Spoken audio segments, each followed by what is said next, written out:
Okay. So the webinar is streaming live also in Facebook. Welcome everybody to this seminar series on corruption and impunity, organized by the Center of Mexico and Central America and at the Institute of Latin American Studies at Columbia University in New York, and also by the Legal Research Institute at National University in Mexico. This is our fifth session, and it's going to be about anti-corruption interventions using network analysis approach. And I am Isa Luna Pla. I will just make a very brief reminder about what the goal of this seminar series has been through all these 5 sessions, and then we will start the discussion of this session. The goal of these seminar sessions is to explore networks in order to describe the vast ecosystems where relationships and instances of crime and corruption takes place. Throughout these sessions, we have been seeking to tackle the interdisciplinary challenge of discussing issues related to impunity, with the aim to contributing to the definition, measurement, modeling, and control of these phenomena and their impacts. Quantitative methods have proven useful in analyzing and deconstructing the social networks, particularly those in organized crimes and also illicit markets.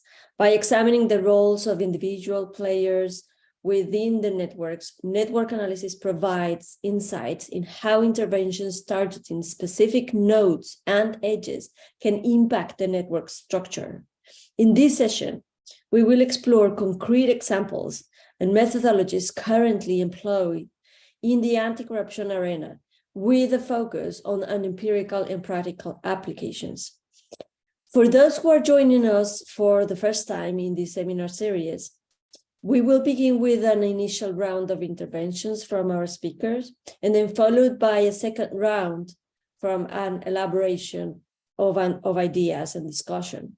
We will also incorporate comments from the Q&A section during this time. So please, kindly, we request you to utilize the question and answer section in this platform. For this session, we have 2 brilliant and thoughtful technical and professional academics that will present some of their findings in this long search for the empirical use of network interventions. I have to say that the Claudia Baez Camargo and Jacopo Costa from the Basel Institute are both a pioneer group that is doing research in network interventions in the ground. And they are here to share with us their insights and their methodologies in the empirical examples. So Claudia Baez Camargo serves as the head of public governance at the Basel Institute of Government. Her research and technical assistance work has primarily centered on promoting context-sensitive anti-corruption approaches that take into account behavioral factors. More recently, she has also developed into the use of network analysis to achieve better anti-corruption outcomes. And Jacopo Costa is a research senior fellow at the Basel Institute of Governance. Jacopo's research has explored a diverse range of topics, including informal networks, corrupt practices in the public works and football industry, illegal welfare, trade between East Africa and Southeast Asia, and the intersection between corruption and money laundering. Employing social networks analysis and ethnographic methods he has developed into the structure, functions, and norms that facilitate criminal activities. But thank you everyone for sharing, for being together in this session. I will now share the floor to Claudia Baez, and thank you, Claudia, again for being with us today. Welcome. Thank you, Isa. Thank you so much for the invitation. It's really a pleasure to be here, and really happy to share some of our research. So I'm going to share my screen. I believe that you can see it now. So yeah, there's a lot to talk about. So let me jump right into it. So I want to tell you about our experience, how we came with this idea of studying corruption and anti-corruption through a network lens. And I think that the first thing that I'd like to say is that our interest in studying corruption has always been from an empirical rather than a normative angle. So in our institution, we are very much hands-on, working on the ground with donors and governments. So we're also very much used to the, the prototypical donor approach to corruption and anti-corruption that tends to be, at least until very recently, very normative. How do we fit reality into these, rigid parameters of good governance and anti-corruption, transparency, and so on. So for us, the question, rather than this normative angle, is we've also always wanted to understand, so how do corrupt deals take place? What are the motivations and the understandings and the expectations of those who are involved in the corrupt transaction? So what is really going on? What are the drivers? What are the incentives, and so on? Because we believe that this is the prerequisite to design interventions that are effective. So long story short, our research has really given us strong insights that corruption is not the result of a few rotten apples working in isolation. It is a phenomenon that is strongly networked. So most of our initial insights that gave us a very, very strong feeling of how important networks are came from these two research projects. The one on the left-hand side, was aimed at trying to understand how behavioral factors are linked to corruption outcomes in East Africa. So this was very, very bottom up and looking at petty corruption in the delivery of public services in Rwanda, Tanzania, and Uganda.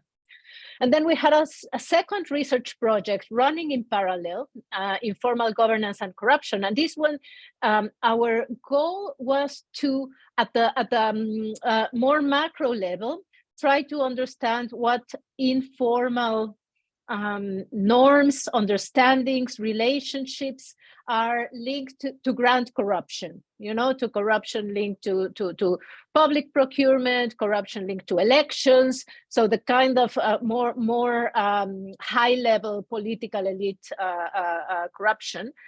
And there we worked across 7 countries, 4 in East Africa and 3 post-Soviet countries. And we wanted to map the informal systems that allow elites to stay in power through corrupt means. So long story short, both of these projects in parallel, without engineering it to happen this way, but they did show very, very concrete ways in which it's about networks, it's about informal networks, how corruption happens, both at the grassroots and at the national level for petty and for grand corruption. So very quickly, some of the highlights of this research, of both of them actually, is that informal social networks are problem-solving resources that are utilized by political elites and by business interests, as well as average citizens. So here the problem solving is a really important part of the equation, because it's really, an effective way or mechanism to get what you want or to get things done by bringing in different actors, building networks. And, the thing with informal social networks is that, of course, some of them occur naturally. We all have our, social networks that start with the family, that then move on to friends, acquaintances, colleagues. So some of them occur naturally, but also we learned that these informal networks can be built instrumentally. for specific purposes. And this is very important, and I will be giving you some illustrations on how this happens. These informal networks, the way that they operate is pretty much on the basis of social norms, you know, that are those that are guiding how the network members behave towards each other. What are the expectations that they have vis-a-vis each other?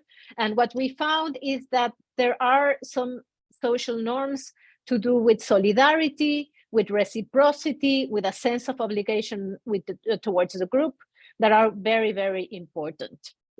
So maybe you're wondering now, okay, that's all okay and fine, but what does this have to do with corruption? So let me go into that in a little bit of detail. So in many contexts, what we see is when resources are scarce and where state performance is weak, social networks perform the role of a informal social safety net, if you want. So informal social networks are a way to pool resources, are a way to solve problems. So for example, if you know, I have a medical issue that requires a specialist and there's a long waiting list to see this kind of medical professional, but I have a friend who's a doctor in the hospital who might have some connections, I will go to my friend and ask for a favor to get me that appointment that I need.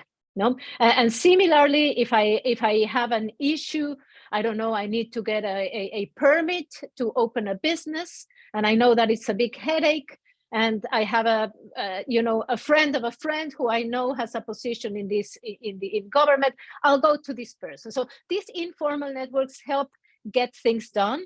They are extremely effective, and they are, for that same reason, very valuable. People really value their social networks.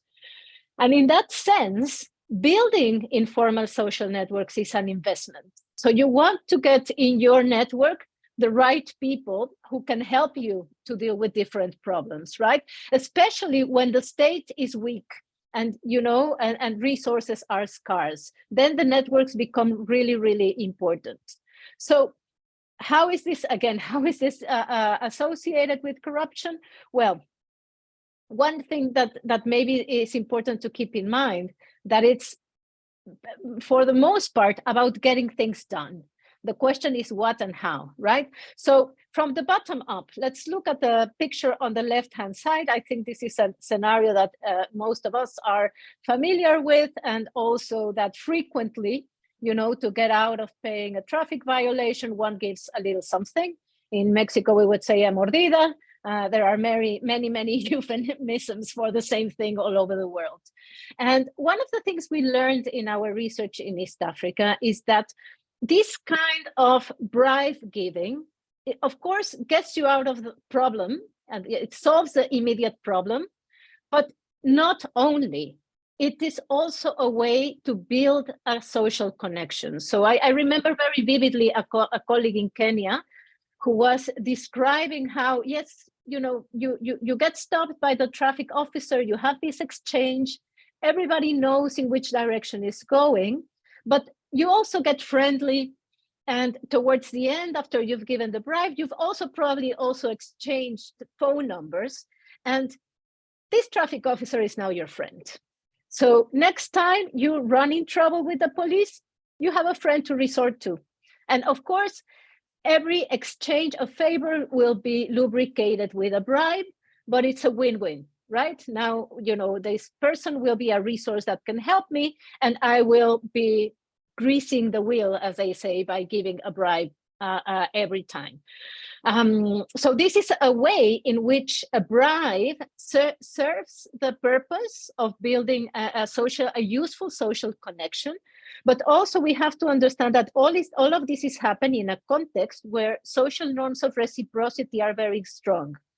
So if I make you a favor and you don't pay me back, this will get you in trouble. So what this means is that the bribery exchange gets locked in by this expectation of reciprocity that goes into the future. So that's about how things happen from the bottom up. But similarly, from the top down, instrumentally building networks can be very, very effective to, for example, win elections. So if you're running for office, you need to co-opt strategic allies that can mobilize their constituencies, that can maybe even, you can get to co-opt people from the opposition to come to your side. And the transactional element that we found in our research here is that very often the unwritten agreement or the informal norm is that if you support me in my, bid for the presidency or whatever, this group of supporters will receive political appointments. And as long as you are loyal to me, you will be allowed to be corrupt, to fill your pockets, and to do so with impunity. So this building networks helps everybody as well, in this sense that it helps to win power and to stay in power, because this unwritten agreement about letting people be corrupt is locking in the loyalty and allowing people to stay in power. So something to be said also about how this works is that the networks are effective for solving problems, but they also lock in.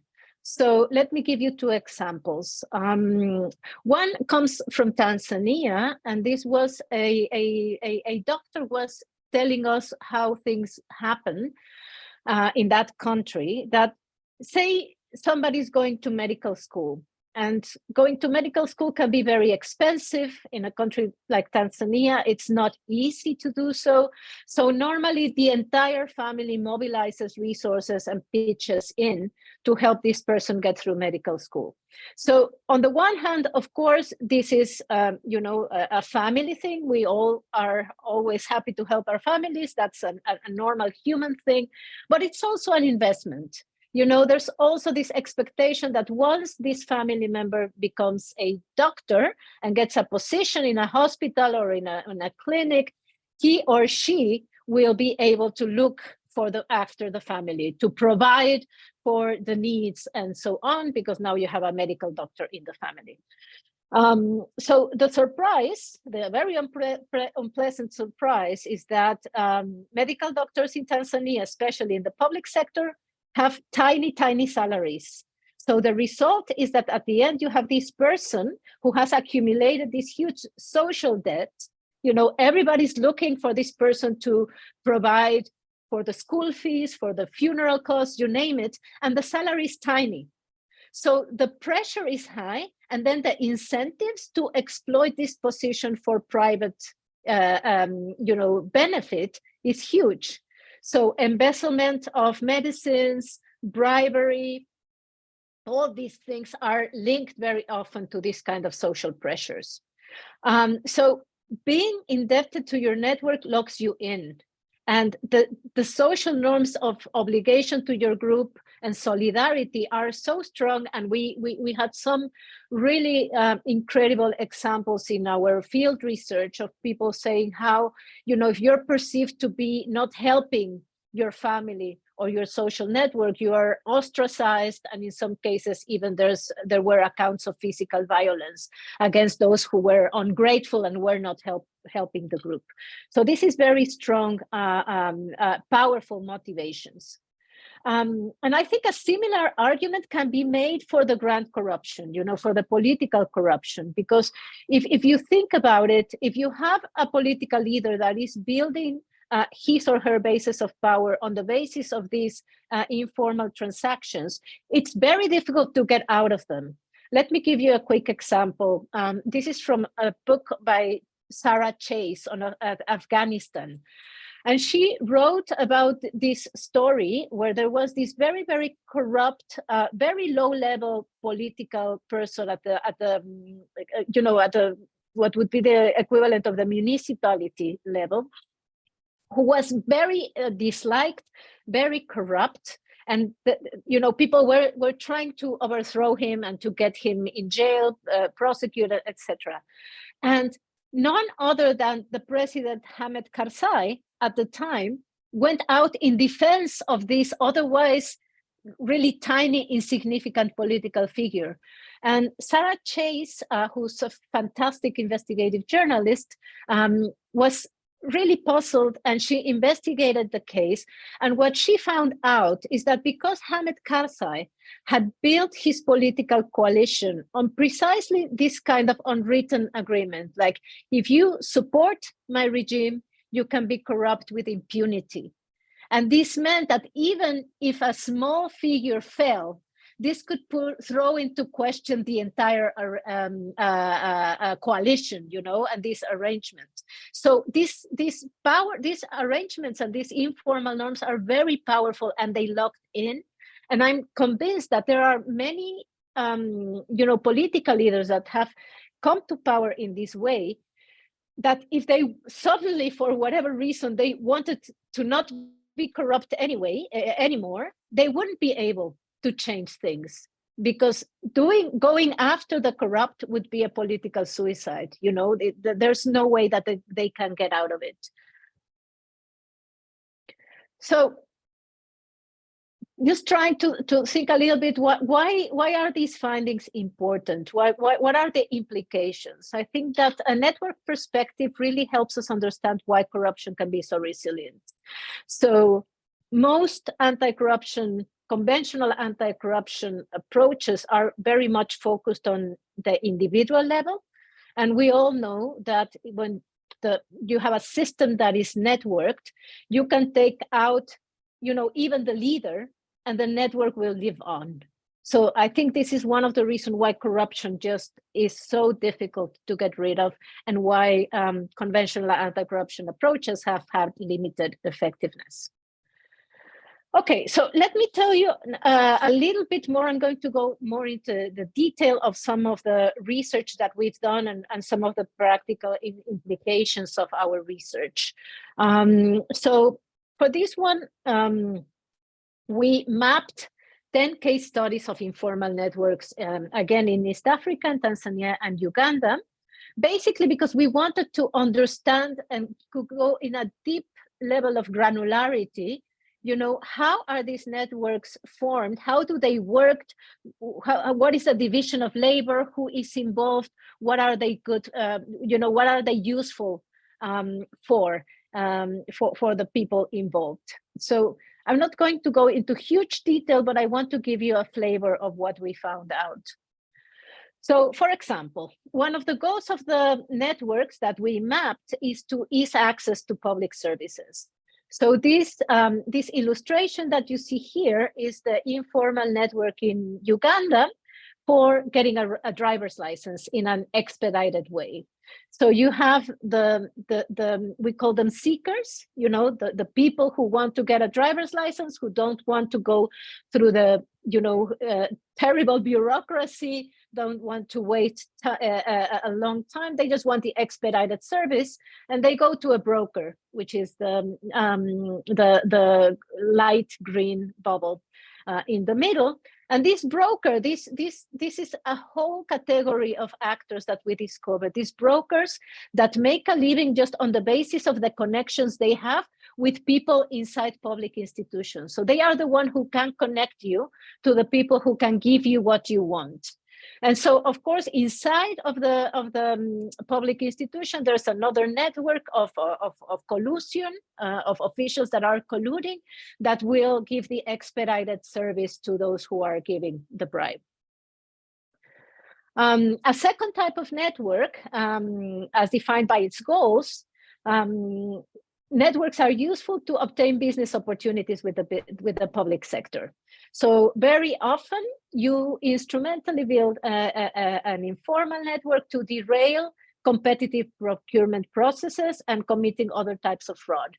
So this one is a network depiction from Tanzania of a group of municipal level authorities who colluded amongst themselves to win a public contract for construction, I believe, of a school, if I'm not mistaken. The corrupted public officials are the dark green bubbles. The light green bubbles are their companies or companies of their family members, which of course were the main beneficiaries of the contract.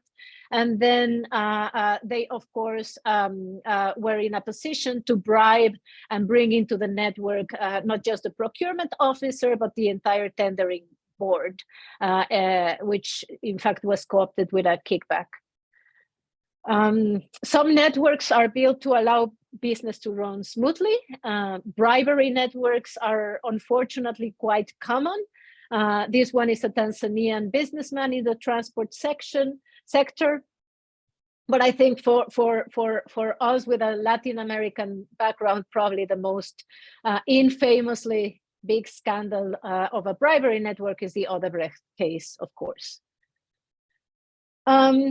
So very quickly, just to say that, in terms of the motivations of why to build or join an informal network, the fact that accessing public services is so difficult, that there is red tape, that there are these spaces for discretionary action that allow corrupt public officials from extorting bribes.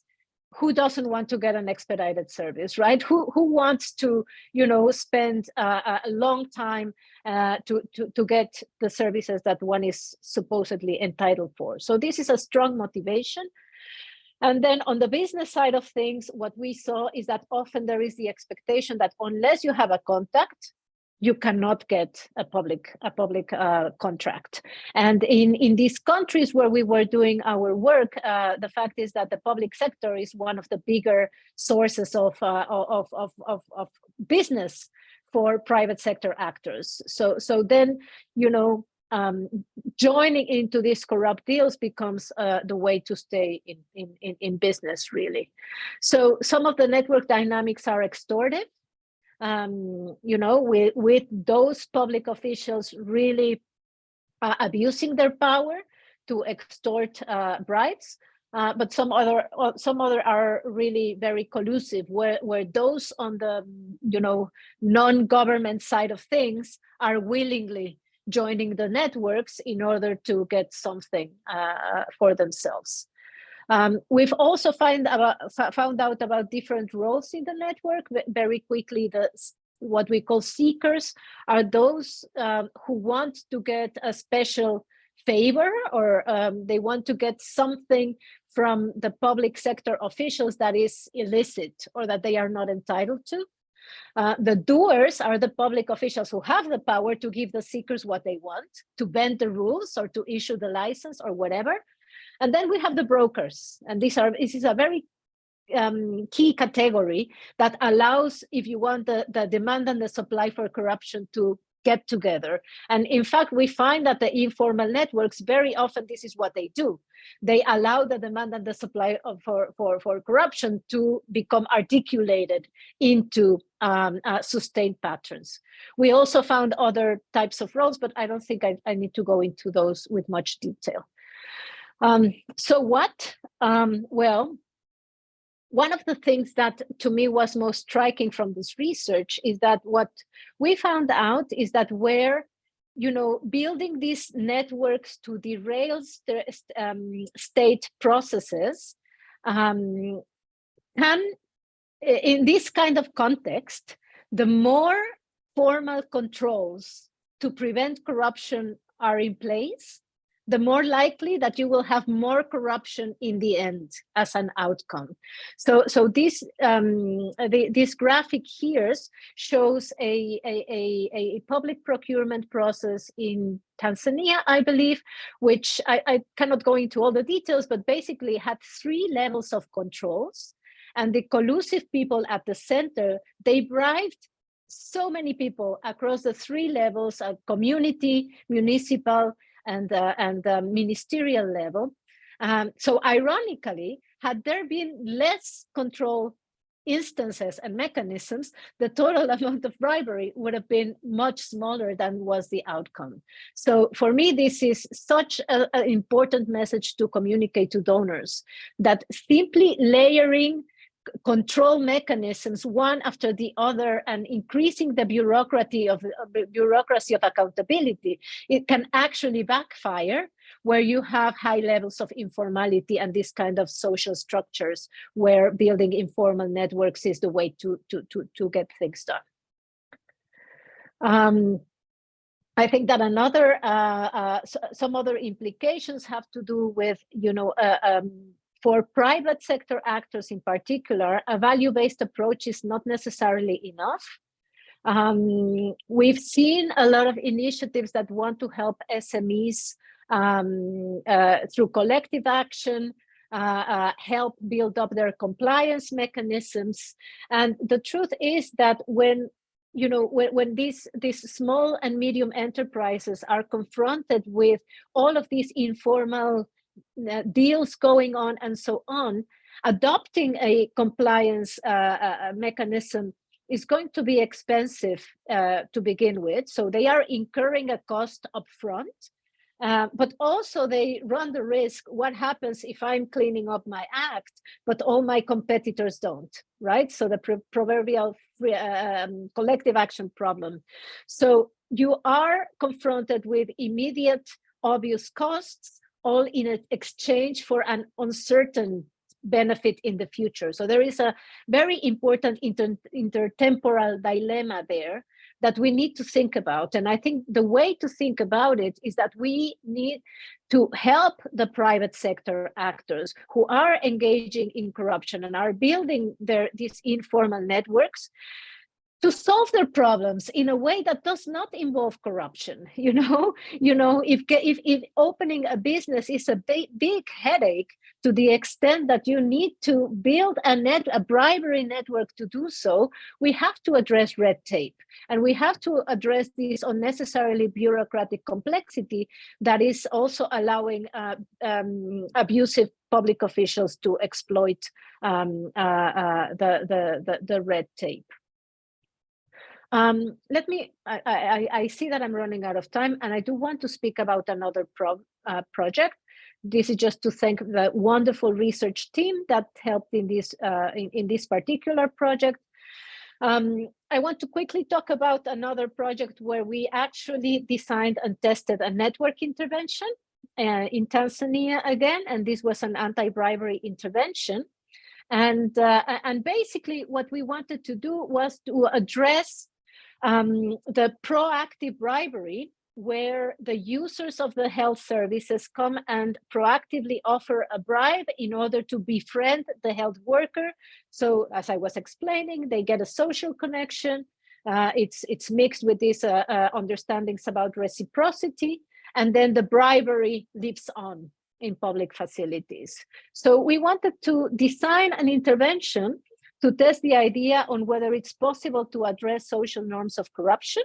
So this reciprocity-fueled bribery. And we also wanted to test the effectiveness of working through social networks. So is it possible to use these same social networks that we know are so effective and so powerful as a mechanism to deliver an anti-corruption intervention?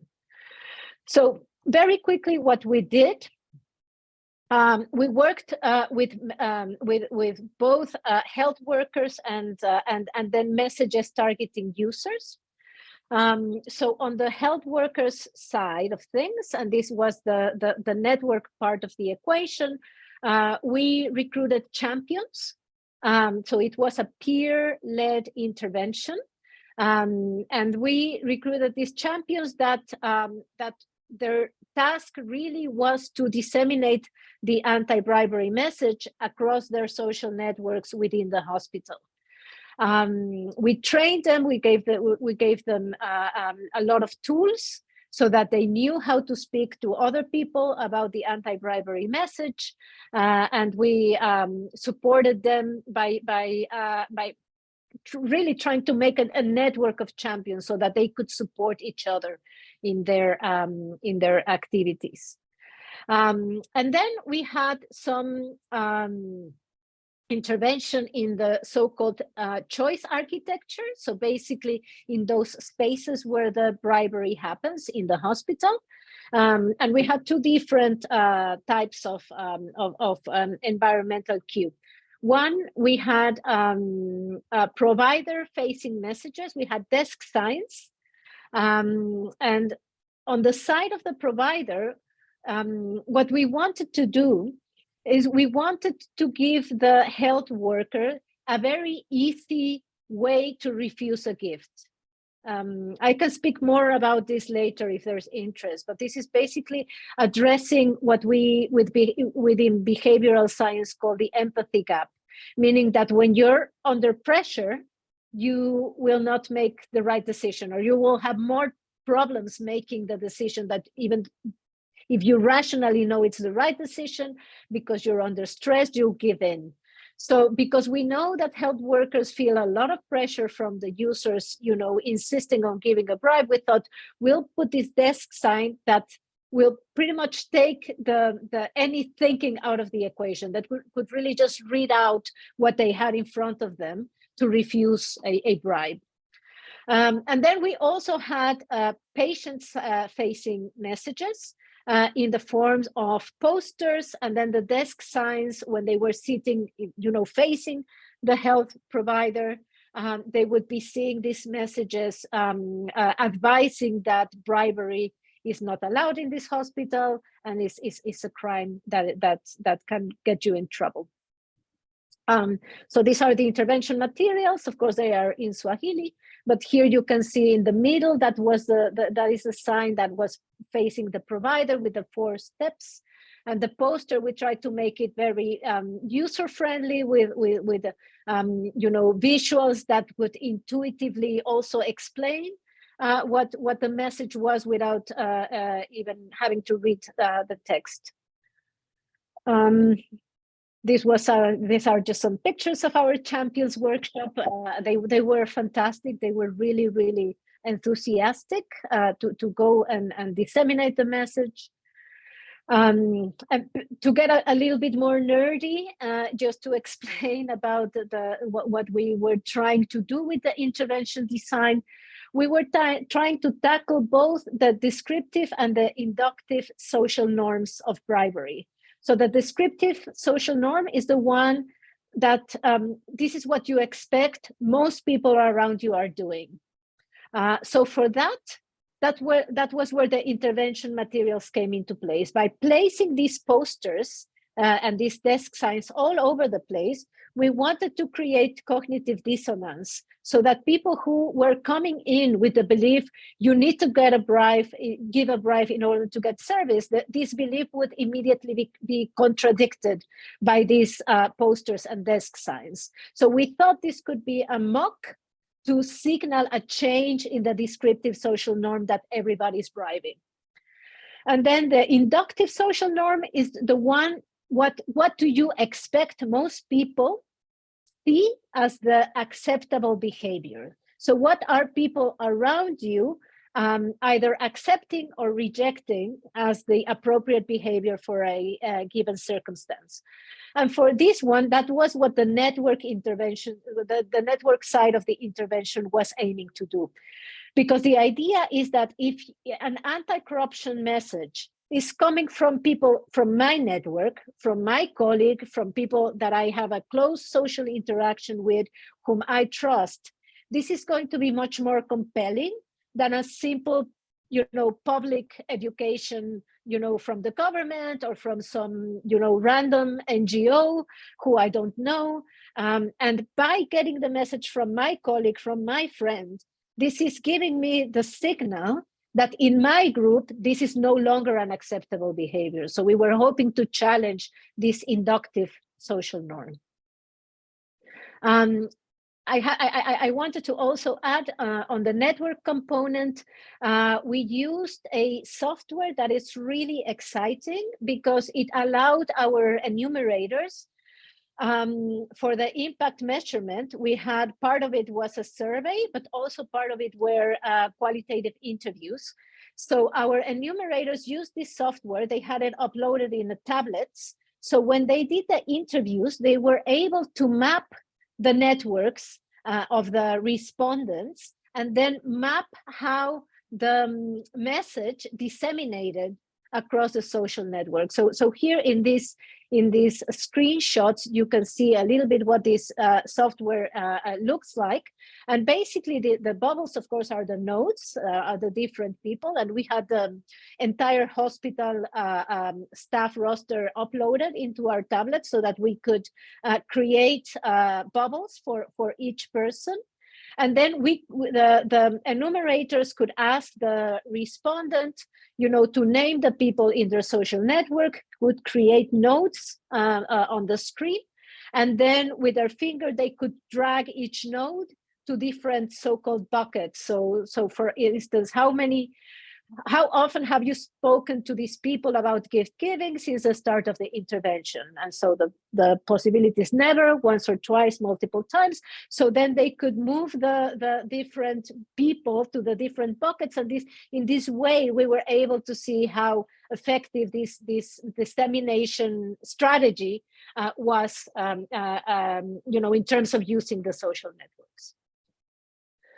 So I'm almost coming to the end, don't worry. What were our results? Thankfully, we're very happy because overall, we got statistically significant reduction in some of the measures that we were interested in.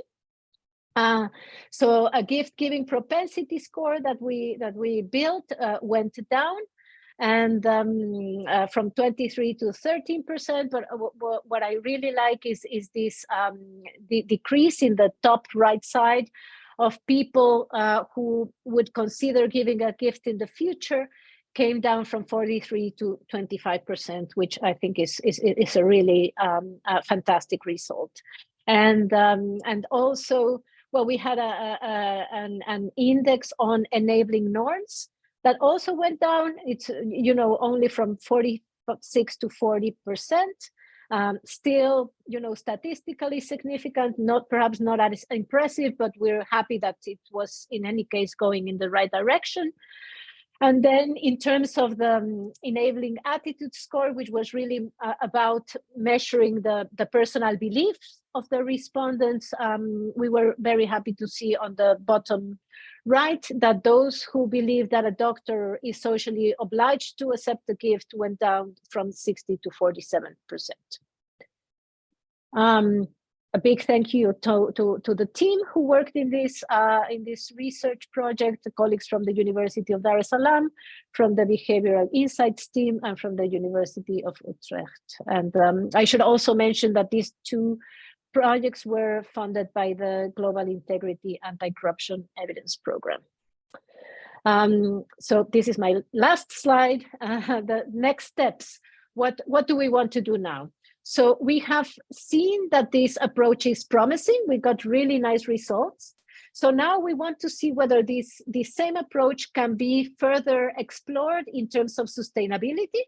So we want to keep working in the same hospital where we got these good results, try to understand how can we engage our champions in different activities so that we can keep the good results going. Secondly, scalability. We want to try the same approach in 3 other similar hospitals in Tanzania and see how it scales up. Does it scale up well, or what would need to be, tweaked or adapted to roll this out, hopefully, say at the national level. And thirdly, we want to test the generalizability of this approach. So can we use a similar approach to address other problems of corruption in other sectors? So at the moment, the thinking together with the Anti-Corruption Agency in Tanzania is that there is an opportunity to use a similar approach to address sextortion in public universities in Tanzania, which is a huge problem. So I have more than used up my time. Sorry, Jacopo, for eating into your time. This is it for me. I'm going to stop sharing, and I look forward to the Q&A. Thank you so much, Claudia, for this presentation. It was very, very clear and deep. Giacomo, with no more waste of your time, here you go. Thank you.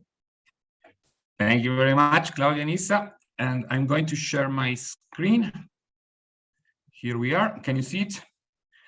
So just to start, thank you very much, Claudia, for explaining all the work that we have done. So I start just giving you a brief introduction. So we try to move, and I try to present you both a little bit like a network perspective. We are going to give a look to the social network analysis methods, and then we are trying to understand a little bit better which kind of empirical materials, for example, and sources we can use to study corruption through network lens and through social network analysis.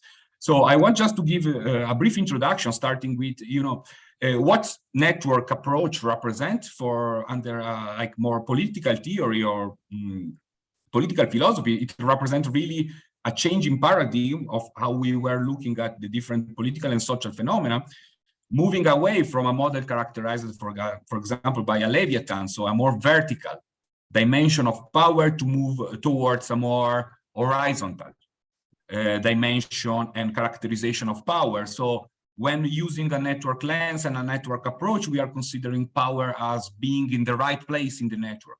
So strongly related and being connected to powerful people, being able to control and assess resources flowing and information.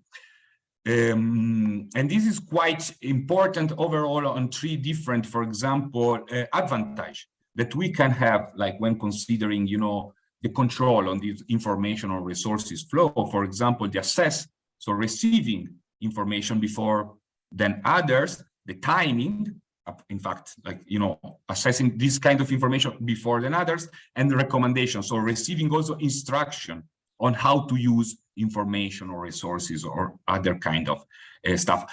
How I was saying before, this represents quite a radical change with respect to a more vertical model where power was controlling individuals or acting out in an authoritarian or like powerful way on different settings and different spaces.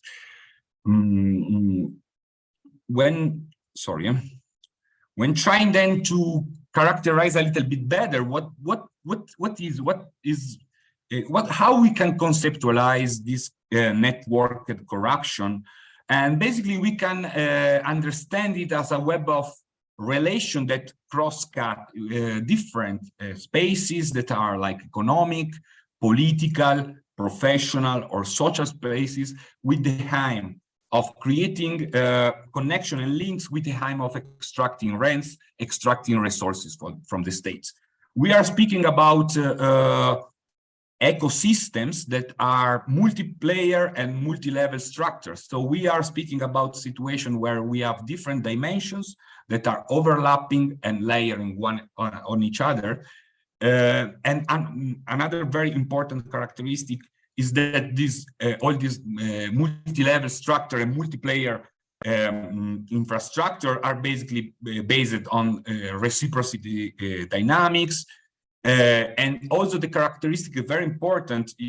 This reciprocity, this capacity to keep information into a closed space is also one of the most important characteristics that give invisibility to this network over long term and over like long period of time. That is one of the most important characteristics when we analyze corrupt network, is the capacity to stay alive for years and years, to grow up into the state and under the surface of the public space.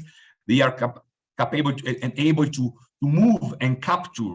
As Claudia was saying before, you create different controls and monitoring infrastructures, the governance model, and et cetera, and these corrupt networks in year and year are able to capture all these peripheral or public infrastructure. And this is quite important characteristic.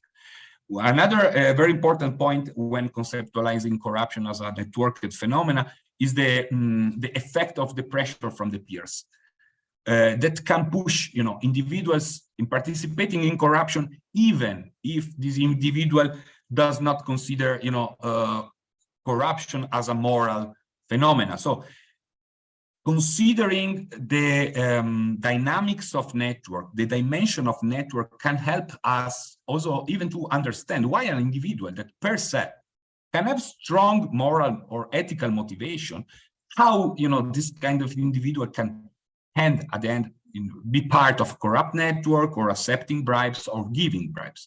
So when coming, this is quite important, I think, when coming to study corruption in this network approach, the moral side of the story, at least from my perspective, is losing a lot of its capacity to explain and to add explanation to the corruption phenomenon. And this is quite important.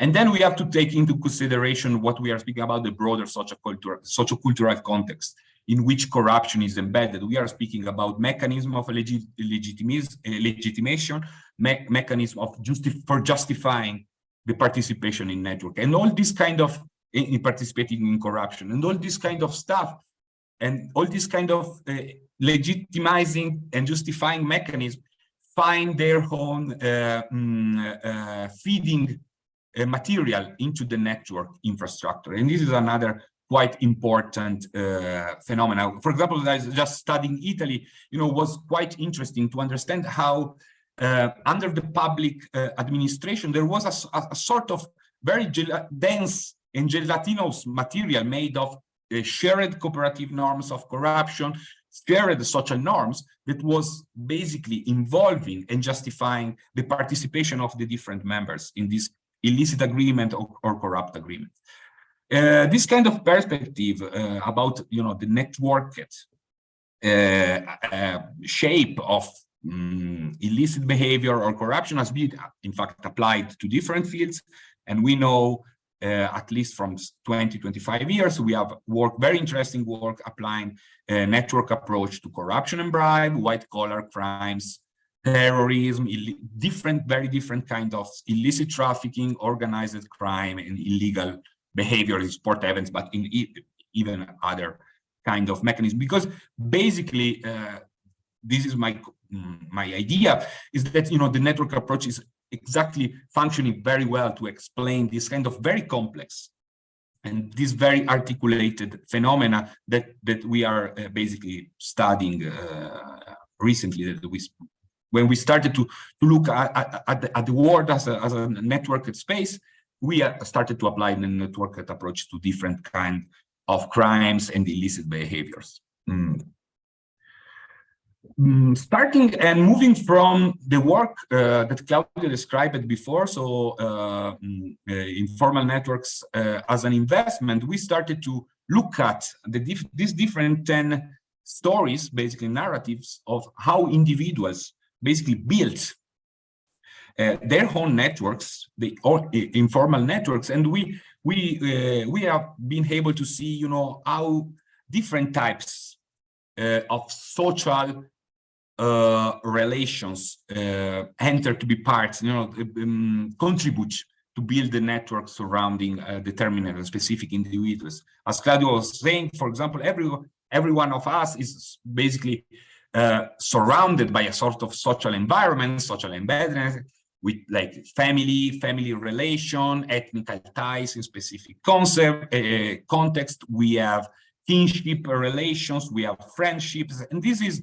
basically we can say the original basin of relation that every individual has, coming from schools, coming from playing football together when you are a kid, or this kind of type of relation that are quite important, and they play actually a very important role when is the moment, when this kind of relation are necessary and are activated.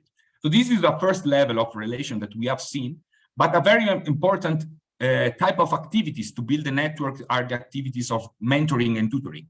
So for example, when a new public official starts to work in a public administration, it can happen that he has a mentor that simply introduce him or her, to the mechanism of corruption, start to teach the norms, the informal institutions, it start to introduce you to clusters, to groups of people that are relevant, and it's basically preparing the generation of the future to the corrupt mechanism. And we can see this kind of sort of intergenerational mechanism has been very, very important in specific public space. I've seen this, for example, even once again studying Italy and studying the public spaces involved in corruption, in corrupt mechanism. And this kind of mentoring and tutoring mechanism was very, very important for preparing the young generation of public officials to this kind of illicit behavior.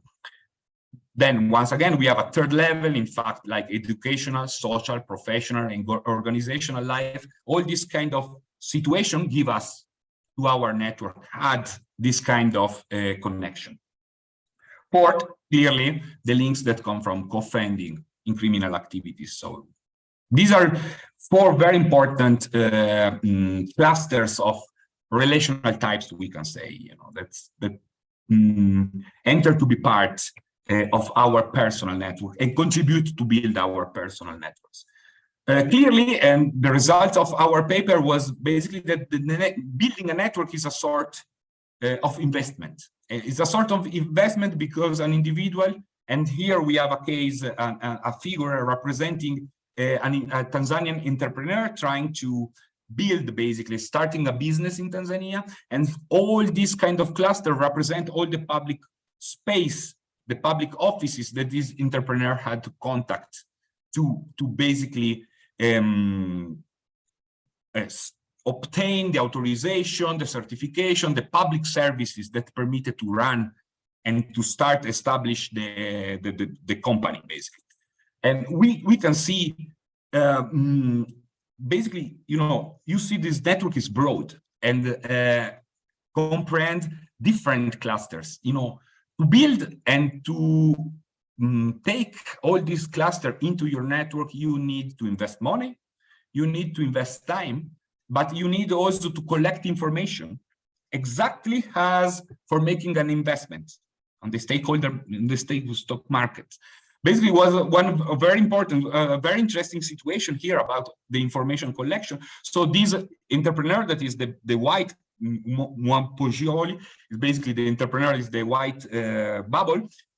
He needed to connect a public official, but he had no information. He didn't know this public official. To arrive and to connect this individual, he basically started to follow him a little bit, and he saw that this guy was going every day in a restaurant for eating. So these individuals, these entrepreneurs, simply started to sit every day at the restaurant, became friends of the restaurant owner, and the restaurant owner introduced him to the public official that he needed. So here we have really an activity of information, collecting information and using this information then to make a relation. So basically, what we have seen is that once the network is created, the network never disappears. The network can become dormant, but the relation in the network can be reactivated when necessary. So I have built my network. I obtained what I needed. This does not mean that I'm going to destroy this network. This network can become simply dormant, but once someone asks me, my brother, my cousin, a friend, I simply reactivate and I borrow this kind of network to my cousin brother who has, in exchange for resources, money, status quo, or what else. And this is quite interesting. And you see, can we see something like that in real life? Yes, we have noticed it. We have saw that, for example, studying, this network is an ego network. We have studied the network surrounding an illicit wildlife trafficker based in East Africa. And this network basically are all the connection that surrounded this illicit trafficker. To make this analysis, we have used basically phone data. And we have been able to see, all the different connections that we have spoken before, coming from the social embedding, from the social environment, from like co-funding, being and studying at school, or playing together or associating. And all this kind of connection, all these kind of types of links and connection are visible in the ego network of this trafficker. This network is very interesting because it's spanning from East Africa, West Africa, Southeast Asia, North America, Europe. So it's broad and is putting together ethnical connection, family links, co-funding mechanism. So what we have described before is clearly mirrored in the representation of this network.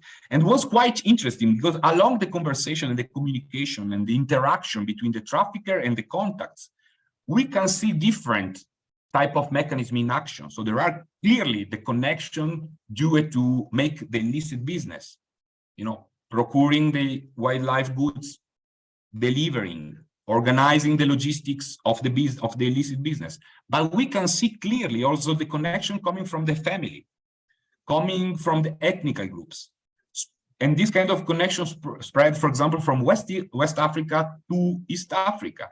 And along this kind of connection, there were requests of money, there were requests of financial sustain. That is exactly what we expect from this more, we can say, kinship connection between the trafficker and the family, or like kinship members surrounding the network. So then something that Isa knows quite well and more than us is like the complexity dimension of the network. So yeah, I have to say that the work of Isa and Jose, for example, on that are like quite critical. And we should consider social networks, corruption networks as complex ecosystem, not different from other ecological, biological, technological infrastructure. This kind of complex ecosystem have common patterns. So they are dynamic and they are adaptive systems.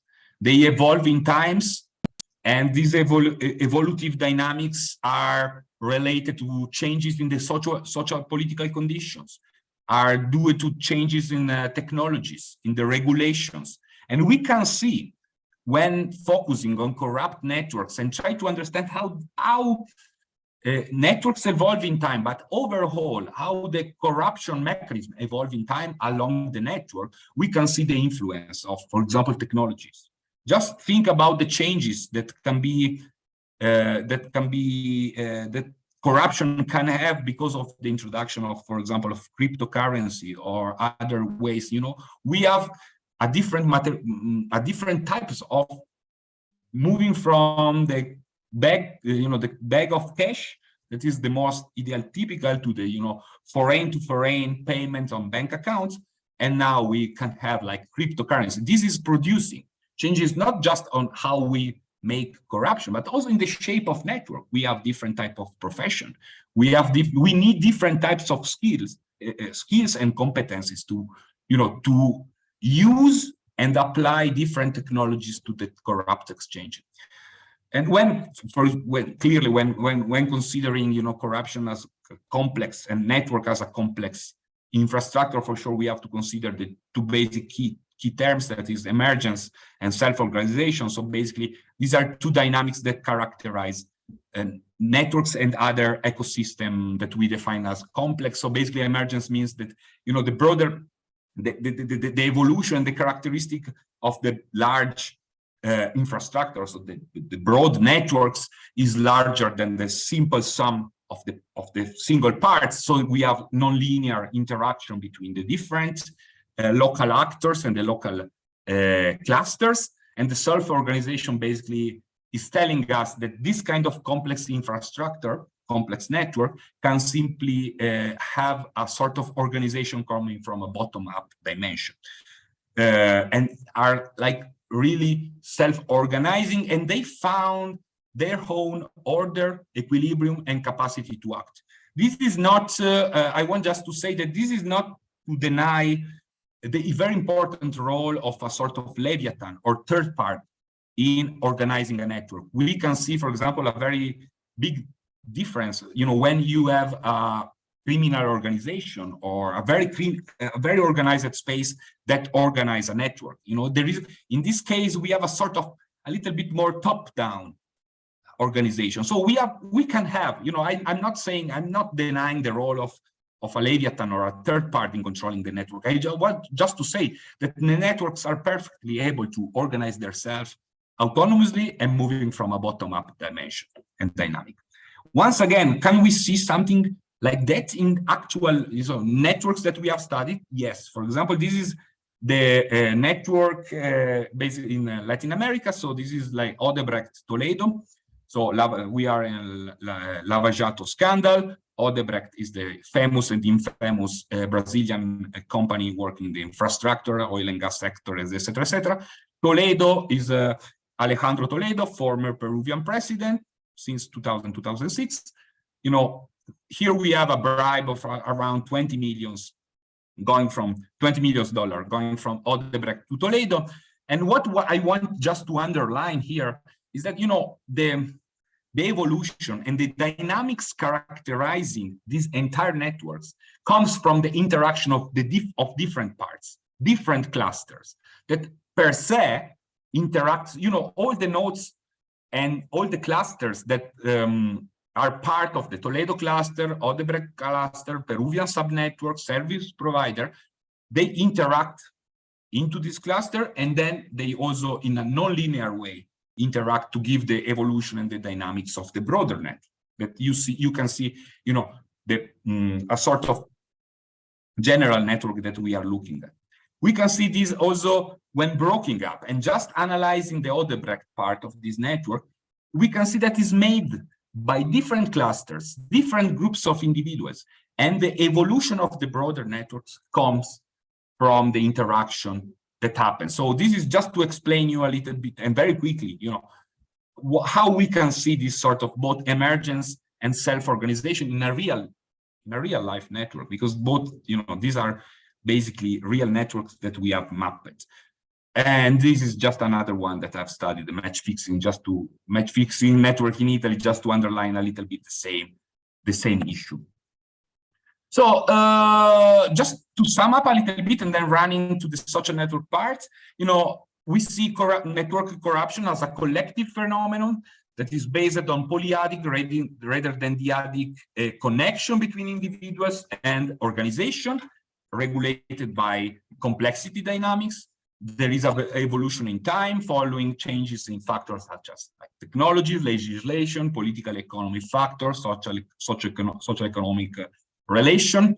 We have like a repetition of games. So this means that we have trust, reciprocity, and our agreement and respect. Because basically what is very important in this network connection, in this networked corruption, is that the corrupt agreement, so the corrupt game that the two corrupt persons are playing, is played along an indefinite, but not infinite time horizon. So basically, if one of the two parts break the agreement, basically, you know, the game is finished because you are not going to play with someone that you don't trust anymore. And that's a quite critical and very important issue. We have shared norms of corruption that permit the definition, implementation, and enforcement of the corrupt agreements. We have mechanism of interaction, coordination, and control between the different layers, clusters, groups that form the bigger network. Yes. But this is just, you know, an introduction on the network approach. But then, you know, we have a tool and completely a set of methods, theories, concept, analytical procedures, and even software that is basically the social network analysis.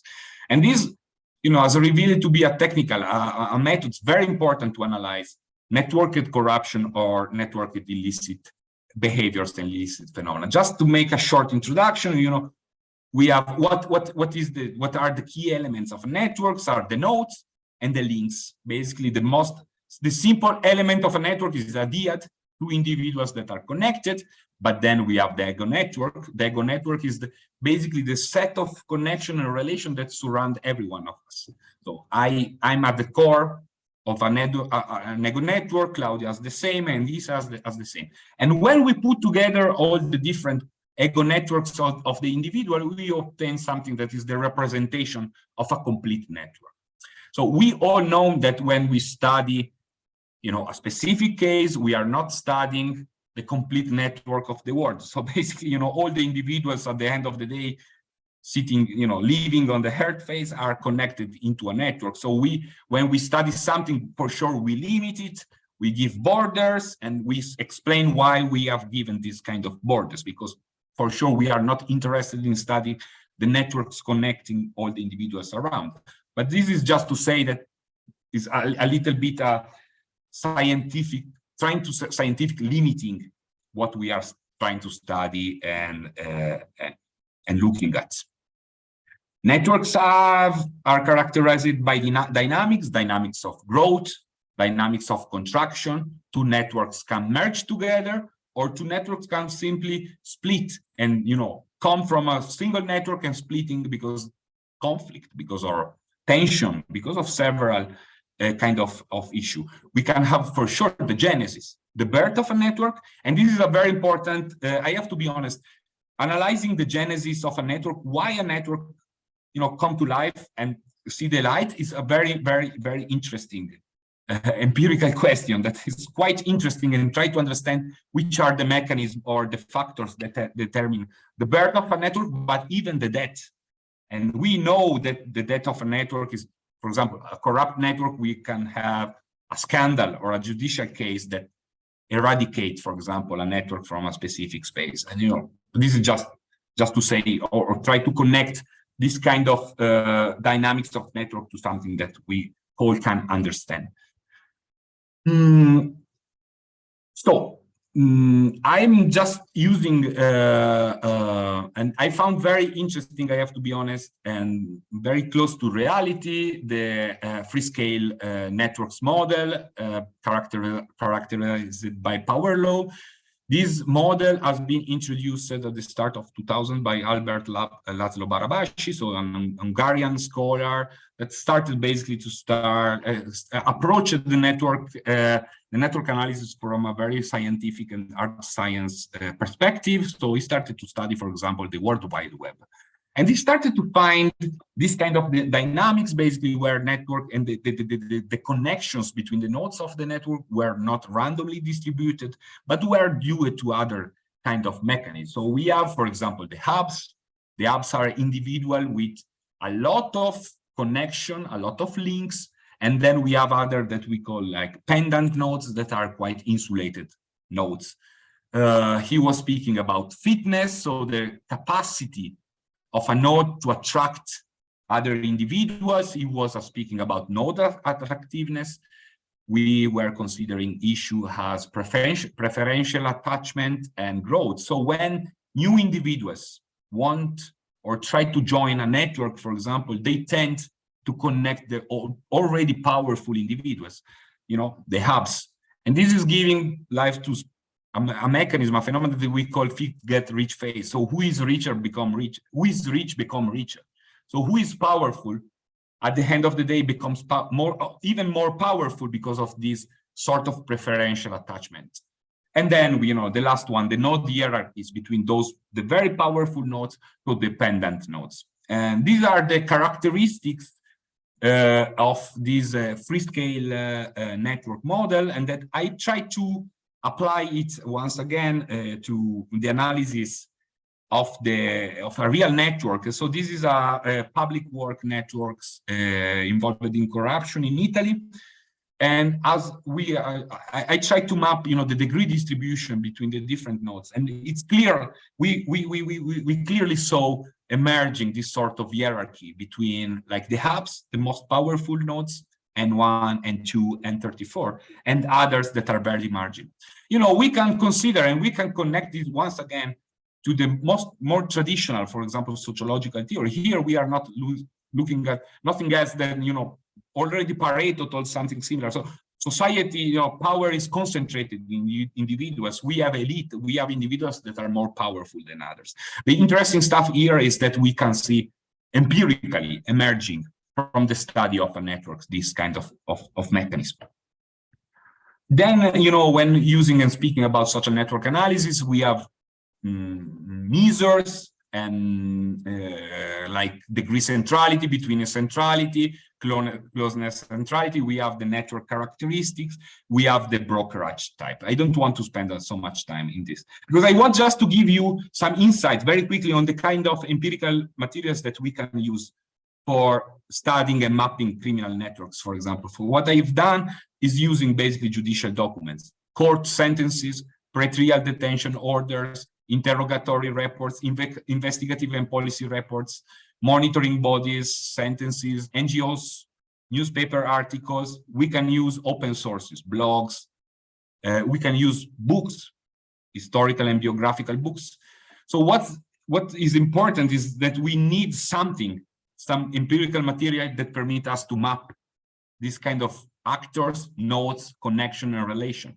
Now, for example, I use the electronic wiretappings. It's very easy. Electronic wiretapping is already giving you, the caller and the receiver is already a link, is already a connection. We can elaborate and re-elaborate the shadowing reports of police, financial flows analysis. So we have a lot of empirical materials and empirical information if we are able to put the hands on this kind of documents that I'm quite aware that is very difficult. And this is just a representation of transcript of a wiretapping, but at the same time, we can have analysis of financial transaction. This is like for Odebrecht Toledo, and we have basically all the different financial transaction from offshore controlled by Odebrecht to a company controlled by a member of the inner circle of Alejandro Toledo.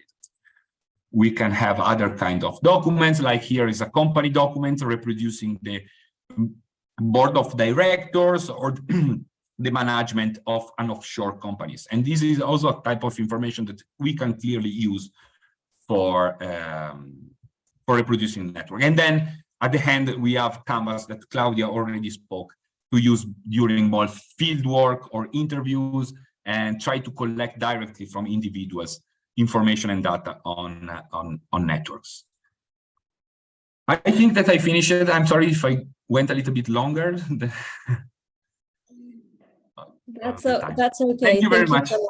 Thank you so much, Jacopo, for this presentation. Before I give back the words to Claudia and Jacopo for the last 10 minutes of our time in this session, I would just wrap up with this idea that as Claudia spoke, there are many ways to intervene a network once you have identify it and define it by using network analysis. The way Claudia presented in the results of the cases, of the empirical cases that they are working in Tanzania and Africa, is through the behavior and economic and introducing norms. And this is a way to intervene that has shown, as she showed, very compelling results. But there's also a question in the audience about what happens when this doesn't work. And when this doesn't work, what we have studied in network analysis is more in the side of Jacopo's presentation, which is how can we dismantle a network as complex as Odebrecht or the other networks that he has been showing. The scientific way in physics to dismantle networks is basically to identify, as he said, nodes and edges, and to tackle those in a way that you can control the network or transform its functioning. In social sciences, this is extremely difficult and has been very, very little application. And actually, we have a very, very interesting conversation with Jacopo and Claudia, Jose and me about how to write about the way to intervene this.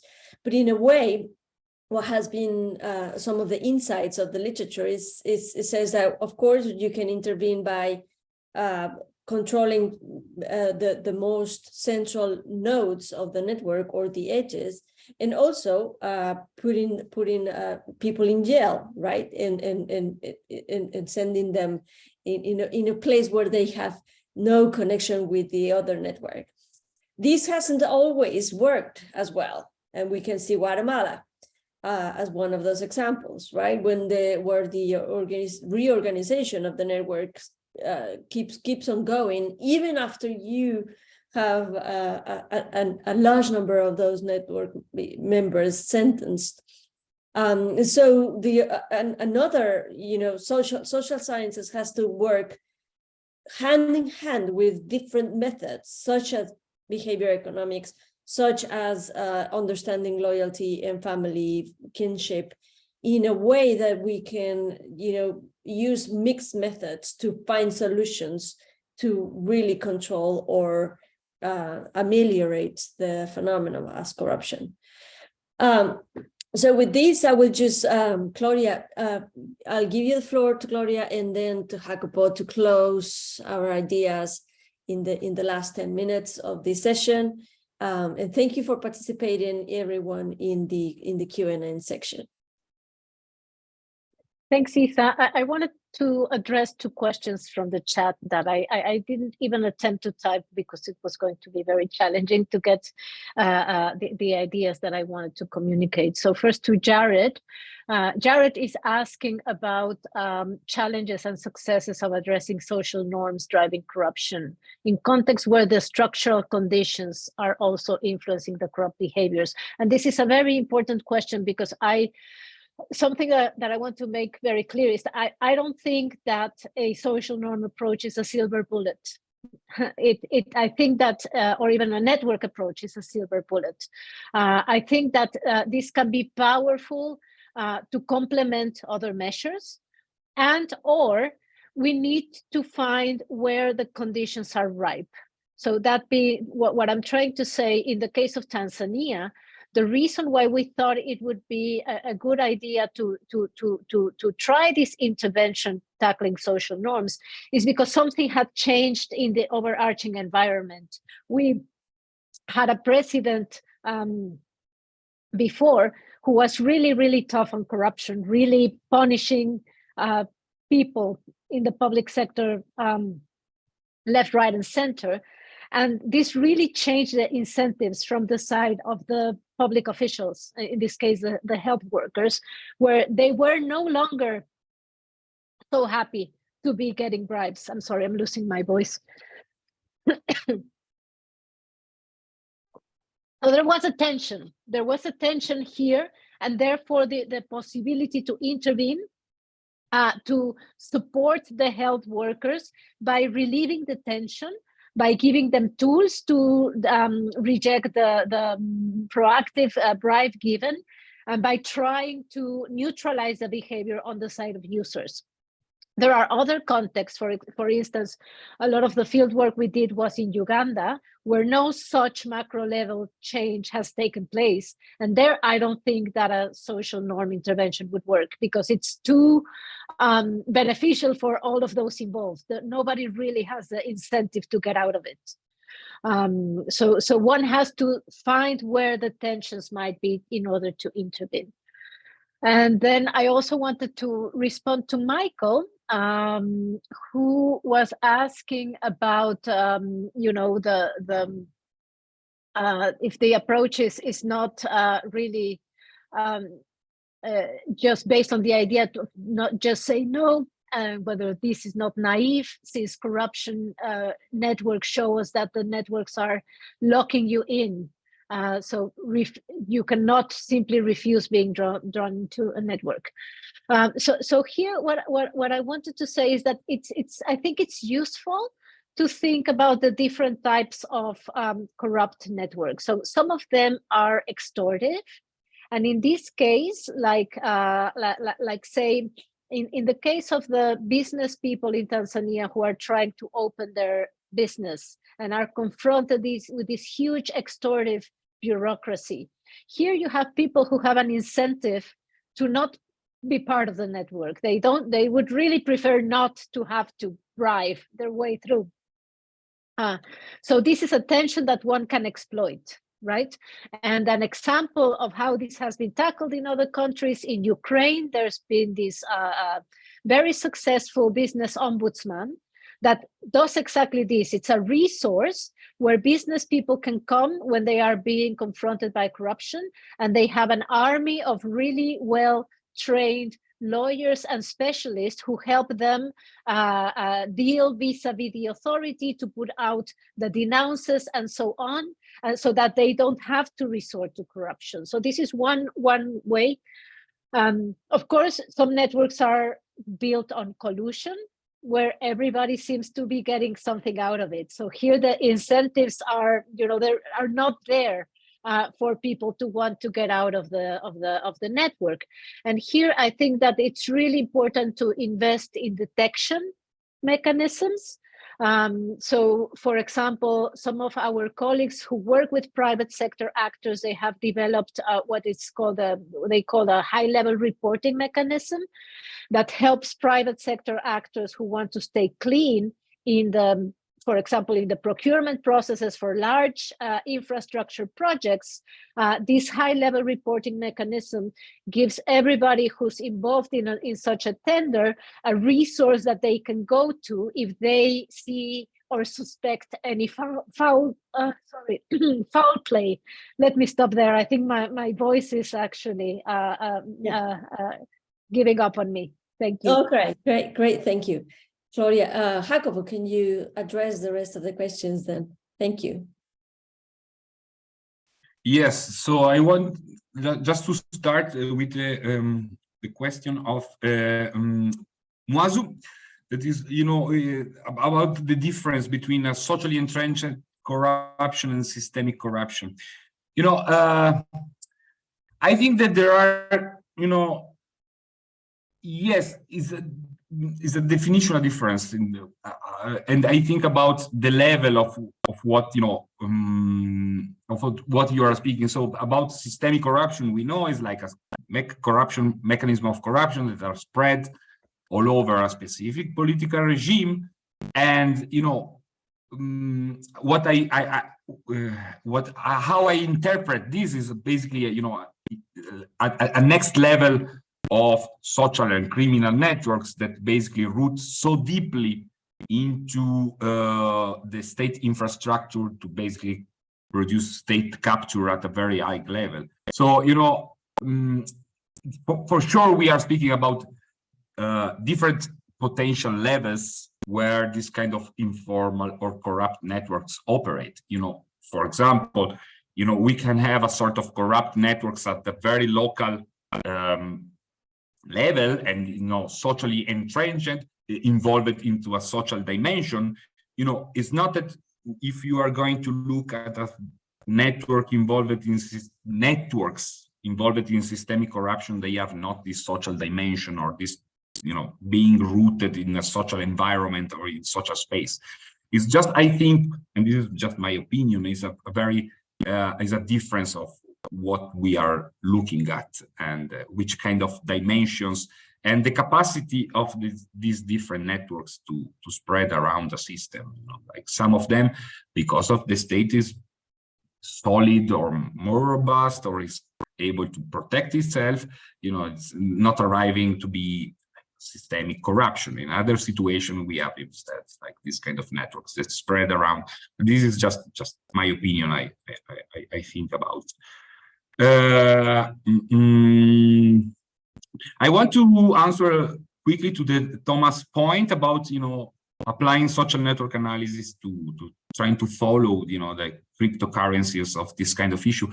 Honestly speaking, if we are able to track the financial flows and the sender and the receiver of cryptocurrency, you can apply every kind of method. At the end of the day, investigators and prosecutors, when they are going to do their own investigation and prosecution, they are applying and using this kind of methods. I have no idea at the moment, on the technological side of the story, how easy is track, financial flows along cryptocurrency. But, once you have simply the capacity to follow or to track this kind of technology or cryptocurrency exchange, you can apply for sure social network analysis. And the point is that, you can apply social network analysis everywhere. There are kind of links and connections and flows. So this is the potential and also a little bit the problem with social network analysis, that you can apply it to everywhere because networks are everywhere. And, it's determining and deciding which kind of links, flows, connection you want to track, map. And this is basically my question. So, once we are able to follow, because, I know, for example, cryptocurrency, can be tracked, but, you can move like Bitcoin in dark web or deep web and make it much more difficult to follow.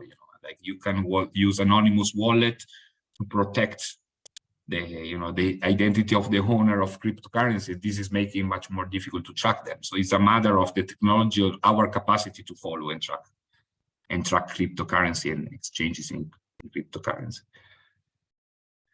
Yeah. Okay, well, thank you so much. Yeah. Are you? Oh, sorry. No. Yeah. Okay. Let's go. Let's finish. Yeah. All right. Well, thank you so much. I think this has been like a very, very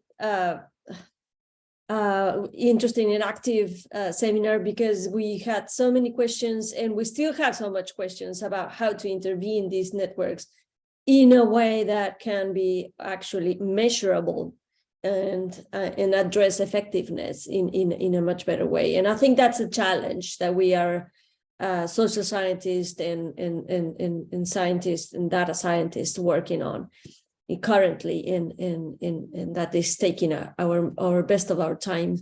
But thank you so much, Claudia, again, and Jacobo for being with us.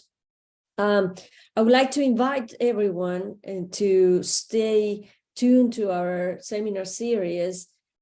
Next month, we're going to have the last series of this current academic year, which is going to be about measuring corruption using new tools and data science, with Joseph Posgay Alvarez from Osaka University.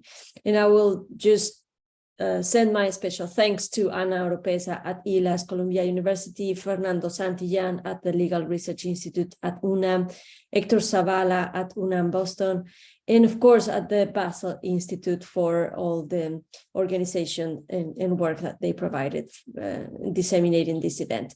Thank you again for you, everyone, to connect today. And this event will also be on the ILAS YouTube channel for you to watch it again repeatedly. Thank you again. Have a wonderful afternoon or night, wherever you are. Thank you so much. Thank you, everybody. Thank you, everybody. Bye.